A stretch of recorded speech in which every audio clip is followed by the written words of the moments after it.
Serasa close the door soalnya. Oke, udah roll. Halo pemirsa YK TV, selamat datang dalam tayangan Obrolan YK yang akan mengulas kebijakan pelayanan publik di Kota Yogyakarta.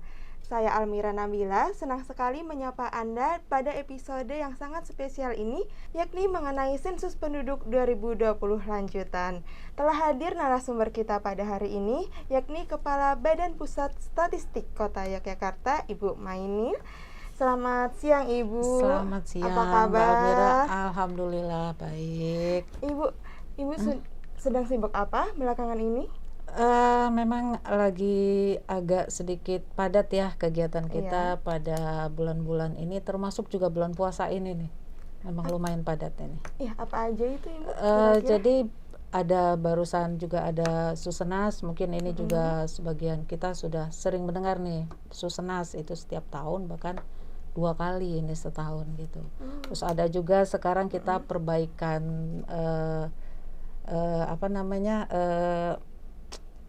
inflasi. Jadi inflasi itu ada untuk penimbangnya ya. Jadi pola konsumsi masyarakat yang kita lihat gitu. Ini kan kondisi terakhir 2017 ya kalau nggak salah. Nah, ini kita sedang memperbaiki itu sehingga ada survei biaya hidup namanya, itu dilakukan selama setahun. Tahun 2022 ini. Iya. Ibu kan di BPS Kota Jogja ini sebagai kepala. Kira-kira Ibu sudah berapa lama bertugas di BPS Kota Jogja? Kalau di BPS Kota Jogja sih baru 1 bulan lah ya. 1 bulan. 1 sampai belum 2 bulan deh. Sebelumnya di mana Ibu? Sebelumnya saya di BPS Provinsi Jogja. Masih di Jogja, tapi di BPS Provinsinya aja. Iya. Ibu, saya ingin nanya nih, jadi tahun ini BPS kan akan mengadakan sensus penduduk 2020 lanjutan atau biasa disingkat SP 2020 lanjutan ya Ibu? Betul. Nah, ini saya dan Sobat YK ingin mengetahui lebih lanjut nih, apa sih itu SP 2020 lanjutan dan mengapa disebut lanjutan? Jadi sensus penduduk 2020 lanjutan itu sesuai namanya ya, lanjutan artinya ada yang pendahulunya gitu ya. Nah, itu yang pendahulunya itu ketika tahun 2020 kita sudah sensus sebenarnya. Kita sudah sensus, tapi sensus ketika tahun 2020 ini kecakupannya. Pokoknya semua penduduk Kota Jogja terdata. Ya, jadi tidak detail kedalamannya, tapi yang penting tercatat dulu semua gitu. Nah, itu ketika pendahulunya tahun 2020 itu. Nah, tadinya lanjutan itu ada di 2021. Tapi kan karena kita sama tahu kita pandemi sehingga tidak memungkinkan mengadakan itu, kita lebih fokus ke kesehatan. Jadi baru kita lakukan di 2022 ini. Meskipun namanya tetap 2020 ya, tapi ada kata-kata lanjutan. Nah, itu untuk identitas bahwa ini satu rangkaian gitu, kira-kira gitu. Kira-kira apa saja sih Bu perbedaan dari sensus yang sebelumnya dengan sensus yang sekarang? Yang tahun ini ya? Iya, betul. Oke, kalau tahun sebelumnya itu tadi yang saya sampaikan itu lebih ke cakupannya. Pokoknya semua masyarakat yang ada di Kota Jogja tanpa kecuali itu harus dihitung. Termasuk juga katakanlah yang ODGJ gitu ya, orang dengan gangguan jiwa juga harus terdata gitu selama dia di Kota Jogja. Itu tahun 2020. Nah, kalau yang sekarang kita ingin melihat detailnya dari masyarakat Jogja. Jadi pertanyaannya akan banyak nanti karena kita akan bertanya tentang kelahiran, kematian, migrasi gitu. Jadi karena pertanyaannya cukup dalam, sampelnya itu tidak semua yang kemarin tahun lalu itu kita data, bukan semuanya kita tanya. Jadi kita lebih mengambil sampel gitu. Lalu namanya. Pengambilan sampelnya itu seperti apa Ibu? Siapa saja yang akan dicatat di tahun ini? Kalau sampel untuk Kota Jogja itu ada 550 blok ya. Kita kan BPS itu biasanya ada blok-blok untuk pekerjaan kita ya. Ini hanya BPS nih bloknya, bukan RT, bukan RW. Satu blok bisa 1 RT, bisa 2 RT atau seperti itulah kira-kira. Yang penting maksudnya satu orang itu masih menjangkau, masih logis itu untuk bekerja dalam satu blok sekitar 80 sampai 120. Nah itu sampelnya ada 550 blok dari mungkin ribuan ya kalau nggak salah, ini saya belum melihat persis ini, dari yang ada di kota Jogja. Nah nanti rumah tangga yang akan disampel dengan pertanyaan yang dalam tadi itu 8.800 rumah tangga. Iya, jadi artinya satu blok itu ada 16 orang yang akan kita tanya. Nggak semua satu persatu. Nggak betul. semua. Ada alasan khusus Bu kenapa nggak semua? Karena ini kan sensus ya, namanya sensus, tapi ini untuk kedalaman ini banyak pertimbangan. Pertama karena pertanyaannya banyak. Kalau semuanya kita tanya, ini waktunya akan panjang sekali. Iya, betul ya. Bisa-bisa satu hari kita hanya bisa ketemu 1-2 rumah tangga gitu, dan bisa setahun hanya untuk menghabiskan itu. Itu pertama ya, soal waktu. Kedua anggaran juga. Kalau semua kita tanyakan, semua menjadi target kita di tahun ini, itu anggarannya luar biasa karena petugas kita pasti akan sangat banyak. Itu tadi. Itu yang kenapa kita akhirnya sampel gitu untuk tahun ini. Lalu pemilihan sampelnya itu seperti apa Ibu di tahun ini? Kalau pemilihan sampel blok ini ditentukan oleh pusat ya. Memang dengan kriteria melihat tentunya ke apa ya, karakteristik ininya juga itu terwakili semua, harapannya begitu untuk bloknya. Tapi kalau untuk rumah tangga itu sampelnya nanti dari sini, dari hasil nanti petugas ke lapangan tanggal 15 sampai tanggal 31 Mei. Ini kan petugas akan mendatangi satu persatu rumah tangga yang ada di blok itu yang menjadi tugasnya. Itu didatengin semua. Kan mungkin ada perubahan ya, karena ini kan isi blok ketika tahun 2020. Iya, sudah cukup lama. Sudah cukup lama, betul. Mungkin ada yang meninggal. Mungkin kalau anak kuliahan sudah wisuda gitu. Betul. Sehingga mungkin sudah tidak ada lagi di situ gitu. Dan ada juga yang baru datang, baru lulus dan baru jadi mahasiswa. Nah, itu kenapa perlu diupdate ketika nanti tanggal 15 sampai 30. Nah, jadi setelah update itu baru nanti kita ada pemilihan sampel. Tentunya ada kriterianya gitu. Jadi untuk yang sudah disurvei pada tahun 2020 bisa disurvei ulang gitu di tahun ini ya Bu? Khusus untuk yang itu tadi, yang 50-50. Lalu semisal ya Bu, tahun disurvei sebelumnya ada yang misal belum disurvei, apakah ini akan disurvei pada saat survei ini? Kalau yang belum disurvei itu ada di blok yang memang kena sampel, itu akan disurvei. Akan disurvei juga. Tapi kalau di luar blok ya enggak, karena kan wilayah kerja kita hanya yang 550 ini. Betul. Nah, untuk sekarang Bu, saya ingin bertanya, kan sensus penduduk akan dimulai sebentar lagi ya Bu. Sudah sejauh mana sih kesiapan dari BPS Kota Jogja untuk melaksanakan sensus penduduk 2020 lanjutan ini?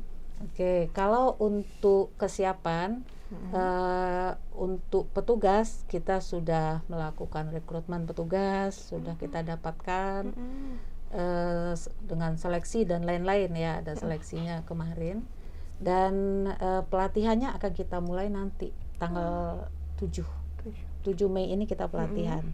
Berapa lama itu Bu pelatihan? Pelatihannya untuk satu orang itu 4 hari ya. Jadi kita ada 2 gelombang. Gelombang pertama 4 hari, gelombang kedua 4 hari gitu. Jadi 4 hari full itu mereka akan dilatih di hotel dari pagi sampai malam. Cukup lama ya. Dari pagi sampai malam lumayan. Karena itu tadi kita harus benar-benar tegas dengan konsep-konsep yang harus mereka kuasai untuk ke lapangan itu. Gitu. Nah, itu jadi untuk perekrutan petugas sudah kita dapatkan. Kemudian kita juga sosialisasi untuk dapat dukungan agar masyarakat juga tidak kaget tiba-tiba ada petugas datang. Kita sudah minta bantuan dari pemerintah daerah melalui Kominfo juga dan dari berbagai media gitu.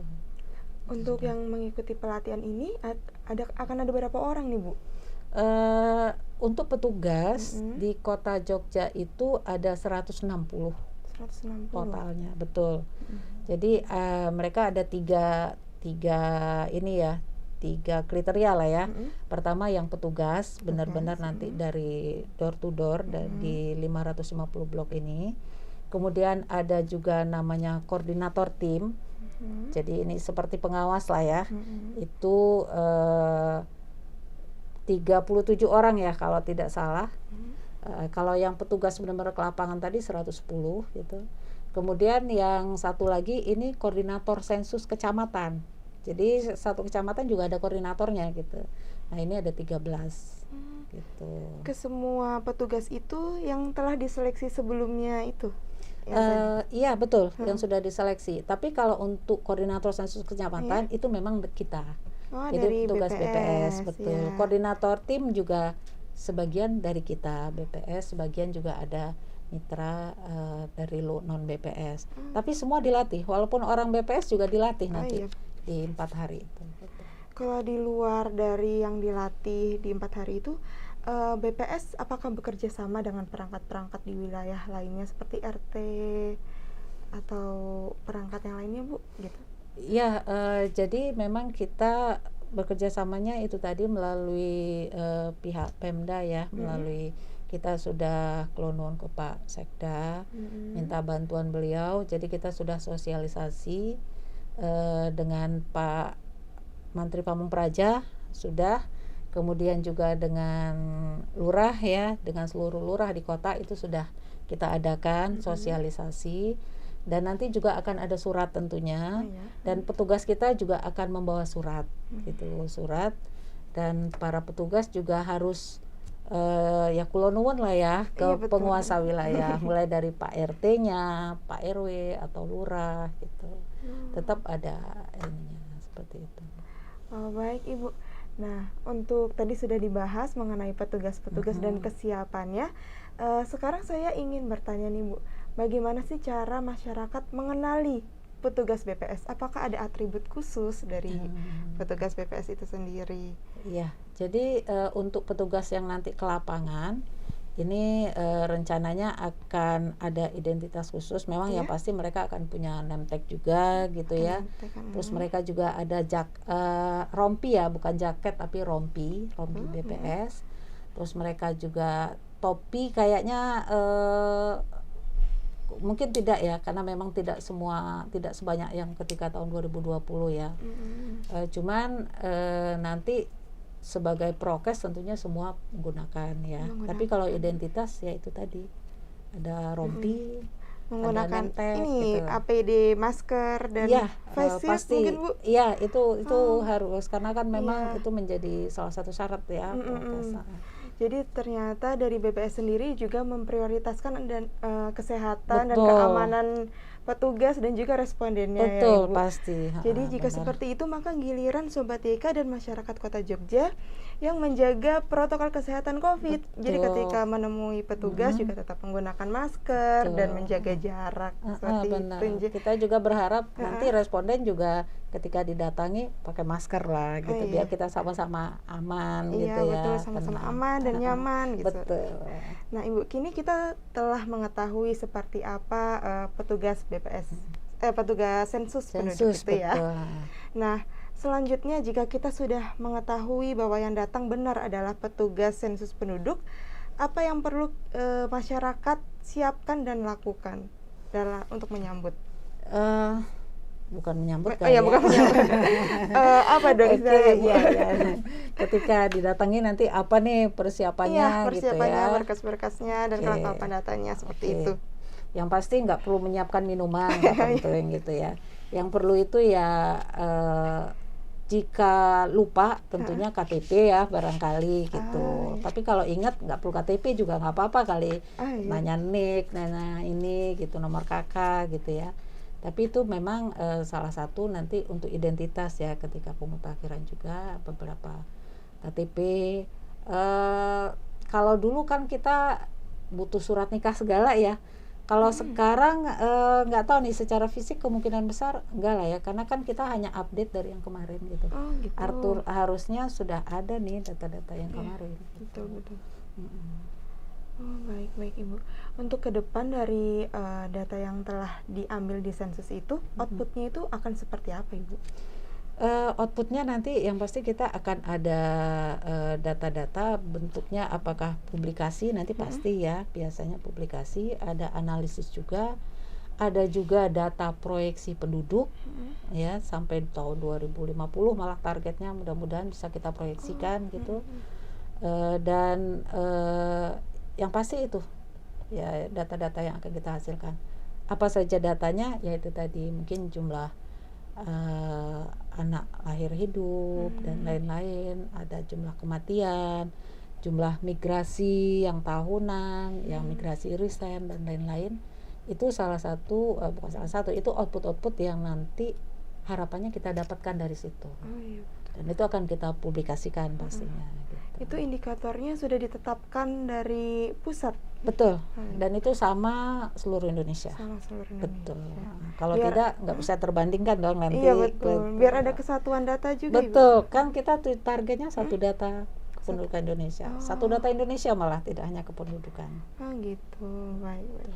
Ibu, nah berbicara terkait data nih, kan sekarang masyarakat sudah lebih aware terkait keamanan dan privasi. Nah, ini menurut Ibu nih ya, mengapa masyarakat harus mengikuti sensus penduduk ini, dan apa sih yang pentingnya dari mengikuti sensus penduduk ini?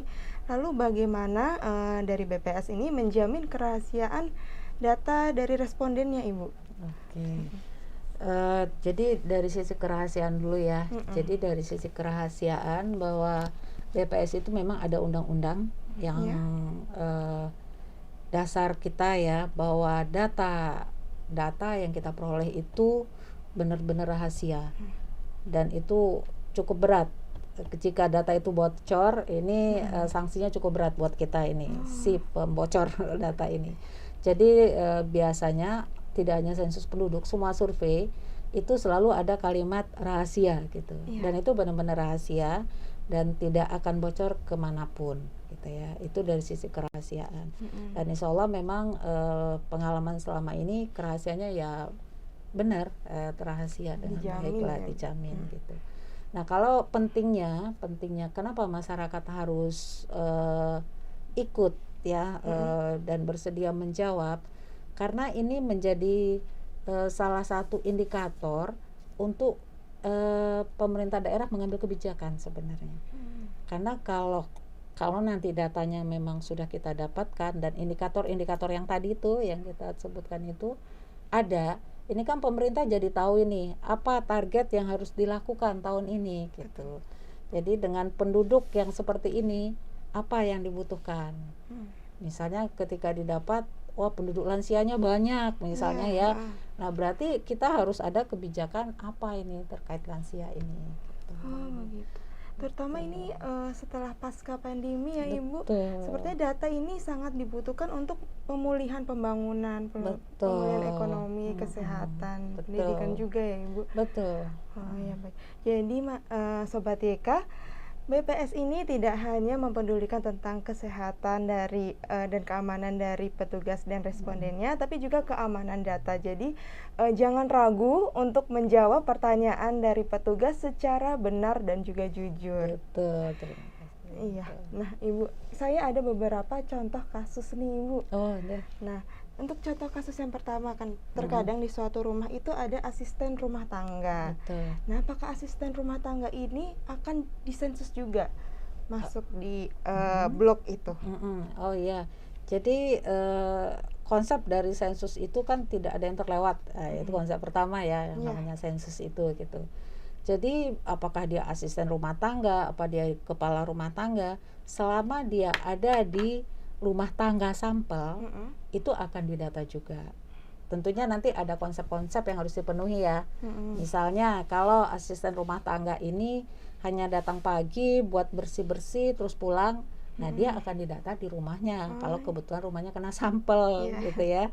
Tapi kalau ternyata ART ini memang nginep di rumah itu, makan di situ, semua di situ, dan ya mungkin pulangnya hanya kalau mau lebaran, mudik gitu, nah ini akan didata Akan didata. Akan dimasukkan. Berarti yang tadi pulang pergi tidak didata, Tidak, tapi betul. yang menginap itu didata. Benar, karena kalau yang pulang pergi dia kan pasti punya rumah. Iya. Nanti double dong kalau dicatat di sini juga gitu. Lalu kalau untuk mahasiswa, Mm-mm. pekerja, kan di Jogja ini banyak ya Bu yang Betul. menginap di kos. Betul. Lah, itu apakah akan diikut sampel juga Ibu? Iya, pokoknya selama ada di dalam blok yang 550 tadi, apakah dia mahasiswa ataukah dia pekerja atau siapapun dia disabel, itu akan didata semua. Tetap didata. Itu ya? didata dulu ya, yang 550 yang pemutakhiran. Mm-mm. Ketika nanti misalnya ditarik sampel yang 16 sampel, ternyata itu kena mahasiswa, ya tetap didata. kita data juga gitu. Toh mahasiswa itu nggak hanya sebulan 2 bulan, mahasiswa kan lama ya, 3 tahun paling cepat atau bahkan 5 tahun toh kalau yang S1 gitu. Artinya dia sudah penduduk kita. Iya. Itu penduduk Kota Jogja. Berarti kalau kelompok penduduk tadi yang mahasiswa, pekerja atau asisten rumah tangga tadi, jika pertanyaan ini dibalik ya Ibu, misalkan ada seseorang yang masih di dalam satu kakak, tapi tidak tinggal di rumah itu seperti yang tadi saya contohkan. Nah, berarti itu nggak akan didata di kota asalnya ya Ibu, tapi didata di kota tempat dia tinggal atau kota domisili. Iya, itu sama seperti tahun 2020 yang lalu. Itu ada pertanyaan keberadaan gitu. Di mana domisilinya sekarang gitu.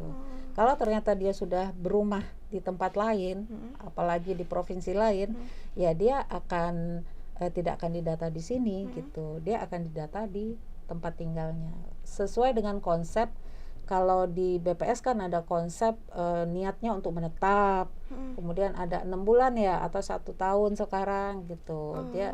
Dia ada pengembangan gitu ya, sekarang ada 1 tahun. Jadi sekarang kriterianya itu adalah 1 tahun. 1 tahun. Baru dia didata atau dimasukkan di tempat domisilinya itu. Betul. Kecuali tujuan untuk menetap. Jadi baru 1 minggu tapi memang untuk menetap ini gitu. Itu sudah didata. Oh iya betul juga ya. Iya benar. Misalnya saya baru pindah ke sini gitu, tapi memang niatnya menetap karena pindah tugas gitu ya. Ya itu datanya di sini ya. Nah Ibu, tadi kan sudah ada contoh kasus. Nah ini sekarang saya ingin bertanya, jika masyarakat ingin mengetahui lebih lanjut mengenai survei penduduk lanjutan ini, kemana mereka bisa mengakses informasinya? Jadi BPS sebenarnya punya web ya, silahkan di web juga bisa, di media sosial kita juga ada. Web itu mulai dari BPS pusat ada, BPS provinsi, BPS kota juga ada. Kemudian kita juga punya media sosial, Instagram, dan pokoknya sekarang lah yang sekarang ini bisa juga dengan cara seperti itu. Atau bisa juga menyampaikan ke kantor BPS. Oh, bisa monggo. langsung. Kita welcome untuk menerima apapun yang pertanyaan atau apapun yang dibutuhkan oleh masyarakat. Tapi untuk pengisian survei sendiri, warga ini sudah tidak mengisi sendiri tapi dibantu oleh petugas langsung ya Bu? Betul. Jadi untuk yang bulan ketika yang Mei ya, 15 Mei sampai 31 Mei, ini nanti petugas akan membawa kertas nih, membuat daftar nama satu blok itu, kan dia sudah ada nama si A, si B, si C sampai semua gitu. Nah itu yang mereka akan ngecek apakah masih ada atau tidak ada. Misalnya si A, oh sudah ini mahasiswa sudah wisuda, berarti kita buang gitu. Oh, ini ada mahasiswa baru belum masuk di kosan ini, itu ditambahkan. Nah itu yang ketika nanti bulan Mei ya sampai 31 Mei 2022 ini itu masih pakai kertas biasa. Nah, ketika nanti bulan Juni 1 sampai 30 Juni ini yang 16 responden per blok itu wawancaranya sudah dengan HP. Oh, sudah dengan HP. Sudah menggunakan gadget. Jadi nanti masyarakat kalau misalnya diajak ngobrol terus yang nanya main HP itu bukan main HP gitu. Jadi tidak boleh tersinggung ya. No baper-baper. Jadi bukan berarti tidak peduli dengan lawan bicara gitu, tapi karena memang sedang mengisikan jawaban gitu. Gitu. Misalnya alamatnya di mana? Ya mungkin ini ya. Padahal kok kayaknya saya ngomong nggak didengerin ya gitu. Jadi nggak begitu, karena memang BPS sekarang sudah mencoba dengan teknologi yang baru ini dengan KEPI ya. Gitu. Serba online. Serba online, misalnya kita coba. Oh ya, berarti sekarang karena sudah dibantu atau diisikan oleh petugas, Betul. jadi masyarakat tidak perlu mencari lagi tutorial cara mengisinya, gitu kan ya Bu? Iya, nanti akan dibantu oleh petugas kita. Petugas akan datang ke rumah-rumah yang menjadi sampel kita nanti. Tuh. Iya. Baik Ibu, terima kasih atas sharing yang telah dilakukan pada hari ini. Terakhir Ibu, apakah ada closing statement untuk Sobat YK? Oke, untuk Bapak Ibu, teman-teman dan rekan-rekan semua dan masyarakat Kota Jogja khususnya, nanti pada bulan Juni 2022 ini petugas kita akan datang. Mohon masyarakat bisa menerima dan menjawab dengan sebaik-baiknya, dengan sejujur-jujurnya, dan harapan kita ya kita sama-sama memegang prokes gitu ya, baik responden maupun petugas kita ketika wawancara. Harapannya kita tetap menjaga prokes kita. Mungkin itu saja, mudah-mudahan ini menjadi awal yang baik lah buat perkembangan satu data kita ke depannya nanti. Mungkin itu, terima kasih. Ya, baik, terima kasih sekali Terima lagi kasih, sama-sama. Bu. Kita telah tercerahkan, materi yang sangat luar biasa. Dan semoga setelah ini masyarakat dan Sobat YK jadi tidak ragu lagi untuk mengikuti sensus penduduk 2020 mudah-mudahan lanjutan. Ya, kepada Sobat YK semuanya saya ucapkan juga terima kasih telah menonton acara ini. Jangan lupa untuk subscribe, like, dan komen pada channel YouTube YK TV untuk update informasi terbaru tentang Kota Yogyakarta. Sampai jumpa Ibu, terima kasih. Terima kasih banyak Mbak Amira.